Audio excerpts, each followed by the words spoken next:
ہے वो बड़ा अवामी पार्क समझा जाता है।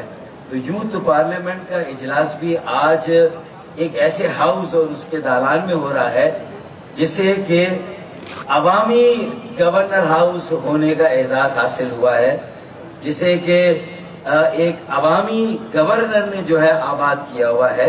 और यहाँ पर मैं समझता हूँ कि जो दिन के वो लम्हे हैं कि जहाँ लोग मसरूफ़ होते हैं, तो यहाँ पर आप देखेंगे कि अवाम किसी न किसी प्रोग्राम में और किसी न किसी शक्ल में गवर्नर हाउस में मौजूद होते हैं। और ये वजह तौर पर एक अवामी गवर्नर हाउस में आपका इजलास हो रहा है। आपको 20 साल जो है आपके मुकम्मल हो गए। आपका ये मेरे ख्याल में एनुअल इवेंट है।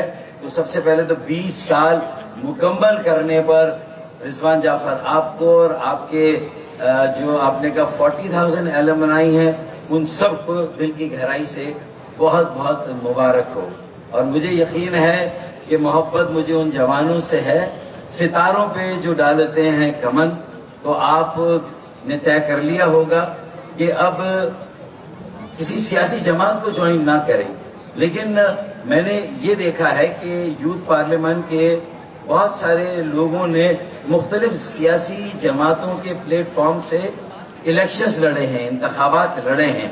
तो आपने कोशिश की है कि जिस नई लीडरशिप की तलाश, जिस यंग लीडरशिप की तलाश तमाम सियासी जमातों को है, मुख्तलिफ नज़रियात से, मुख्तलिफ पस मंज़र और बैकग्राउंड से ताल्लुक़ रखने वाले लोग जब आपके मेंबर बनते हैं, आपके साथ काम करते हैं और सियासत को सीखते हैं, डेमोक्रेसी की बात करते हैं और अपनी एक पार्लियामान कायम करते हैं और वहाँ पर हर नेशनल इशू पर बात होती है, तो मेरे ख्याल में एक बेहतरीन नर्सरी है, एक बेहतरीन एकेडमी है।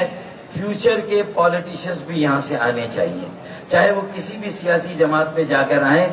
मैंने अपना फ़र्ज़ पूरा किया। मैंने कहा कि MQM में आपके लिए बड़ी जगह है, अगर आप आते हैं तो हम जो है वो आपको बहुत खुले दिल के साथ जो है वो आपको वेलकम कहेंगे, आपका खैर मकदम करेंगे और एक एजेंडा सेट करते हैं। और मेरे ख्याल में हमने ये एजेंडा सेट किया है कि एक यूथ पार्लियामेंट और इसके अलावा भी अगर जो नौजवानों की और तंजीमें काम कर रही हैं, अगर ये सब मिलकर सारी बड़ी सियासी जमातों के सामने अपना एक पाकिस्तान के नौजवानों का एजेंडा रखें, तो मेरे ख्याल में ये एक बहुत बड़ी सर्विस होगी। और वो ये है कि कम से कम आप बड़ी सियासी जमातों से ये कहें कि अगले इंतखाबात में कम से कम उनके प्लेटफॉर्म से इंतखाबात में 35% 35 साल से कम उम्र के जवानों और नौजवानों को नुमाइंदगी दी जाए और इलेक्शंस में इलेक्शन लड़ने का उन्हें मौका दिया जाए।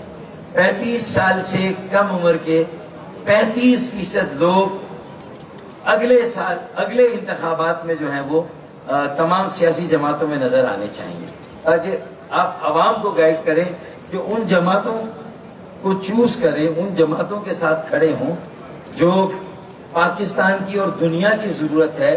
कि अब अगर नई लीडरशिप नहीं आएगी, नौजवान आगे नहीं आएंगे, पॉलिसी साजी में, फैसला साजी में, मुख्तलिफ शोबों में, क्योंकि ये ऐसा नेचुरल इंटेलिजेंस है, एक ऐसी कुदरती जिसे कहते हैं दानिश है।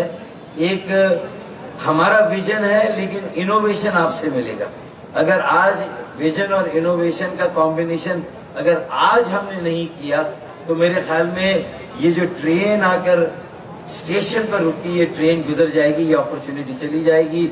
मई में अल्लाह ताला ने हमें जो कामयाबी दी, मार्का है के बाद मार्का मईशत है, और अगर मार्का मईशत को जीतना है तो नौजवानों की शमूलियत के बगैर कुछ नहीं हो सकता।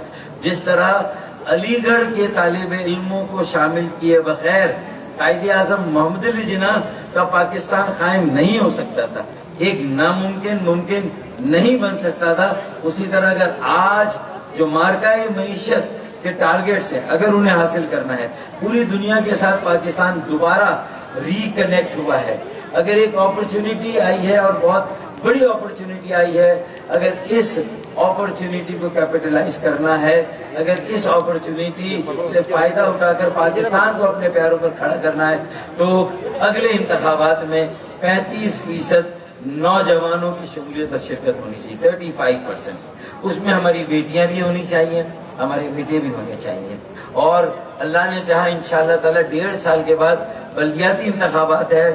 صرف ہماری یہ دعا نہیں ہونی چاہیے، ہم سب کی کوشش ہونی چاہیے، ہم سب کا زور اس بات پر ہونا چاہیے کہ اگلا میئر بھی، اور اگر میئر بیٹا ہے تو ڈیپٹی میئر ہماری ایک بیٹی ہونی چاہیے، اور اللہ کرے کہ دونوں 35 سال سے کم عمر کے ہوں، اور اس حد تک خیر جانبداروں کسی بھی جماعت سے آئیں وہ پورے کراچی کو اون کریں۔ کراچی جہاں ساری زبانیں بولنے والے موجود ہیں، پاکستان کے ہر علاقے کے پاکستانی موجود ہیں، تو میں سمجھتا ہوں کہ ذرا نم ہو تو یہ مٹی بڑی زرخیز ہے ساتھی، اور اسی طرح نم ہوگی کہ نیچرل انٹیلیجنس کے ساتھ جو ایک آرٹیفیشل انٹیلیجنس کا دور شروع ہو رہا ہے، کہ اگر نوجوانوں کی انٹیلیجنس ہوگی اور پھر اس کے ساتھ آرٹیفیشل انٹیلیجنس ہوگی، آپ کی انوویشن ہوگی، ہمارا ویژن ہوگا، this is the recipe to guarantee success for enabling Pakistan to become economically sovereign, to become economically independent۔ اگر معاشی طور پر آپ ساورن نہیں ہیں، معاشی طور پر اپنے پیروں پہ نہیں کھڑے، معاشی طور پر آزاد نہیں ہیں، تو آپ کی آزادی کے دعوے وہ شک و شبے کی نگاہ سے دیکھے جاتے ہیں۔ میرے خیال میں جو مجھے میسج دینا تھا میں نے دیا ہے۔ اگلا میئر ایک بیٹا یا بیٹی ہو 35 سال سے کم عمر کا ہو، چلے 40 سال سے کم عمر کا ہو، ایک بیٹی یا بیٹا ڈیپٹی میئر ہو، 35 سال سے کم عمر نہ ہو تو 40 سال سے کم عمر ہو۔ میرے خیال میں ہمیں بہت جلد اپنی پارلیمان، اپنے منتخب ایوانوں میں ان نوجوانوں کو بھیجنا ہے اور انہیں ان کی ذمہ داریاں انہیں دینی۔ تو میرے خیال میں یہ میری آپ سے گزارش ہے۔ آخر میں میں کہوں گا کہ ہر طرح کی ڈسکریمنیشن بھی ختم ہونی چاہیے۔ میں 2 اشعار پڑھ کے آپ کے سامنے 2 اشعار پڑھ کے رخصت لوں گا کہ فلک پر کوئی سازش ہو رہی ہے، فلک پر کوئی سازش ہو رہی ہے، سمندر پر ہی بارش ہو رہی ہے، جب بارش کی ضرورت نہیں وہاں بارش ہو رہی ہے۔ فلک پر کوئی سازش ہو رہی ہے، سمندر پر ہی بارش ہو رہی ہے، ہٹائے جا رہے ہیں کام کے لوگ، نکموں پر نوازش ہو رہی ہے۔ تو میرے خیال میں اگر نوجوان آ جائیں گے تو یہ نکمے بھی فارغ ہو جائیں گے انشاءاللہ تعالیٰ۔ پاکستان زندہ باد۔ گورنر سندھ پائندہ آباد جو 50,000 آئی ٹی کے بچوں کا انیشیٹو ہے، یہ پوری دنیا میں کہیں پر نہیں ہے۔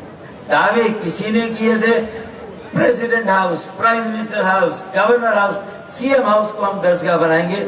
یہ جامعہ علی گڑھ انشاءاللہ تعالی ہم کراچی کو جامعہ علی گڑھ کا درجہ دیں گے، اور یہاں کے نوجوان طلبہ اور طالبات انشاءاللہ تعالی پاکستان کی مستقبل کی قیادت انشاءاللہ تعالی کراچی سے ابھرے گی، اور پاکستان کو پھر ہم 21ویں صدی میں نہیں انشاءاللہ 22ویں صدی میں ہم لے جائیں گے انشاءاللہ تعالی۔ بہت شکریہ۔ کچھ دیر کی خاموشی تھی، لو شور آ گیا، باقی سب کا وقت آیا، یوتھ پارلیمنٹ کا دور آ گیا۔ پاکستان زندہ باد، گورنر سندھ پائندہ باد، یوتھ پارلیمنٹ زندہ باد اور پائندہ باد۔ بہت شکریہ۔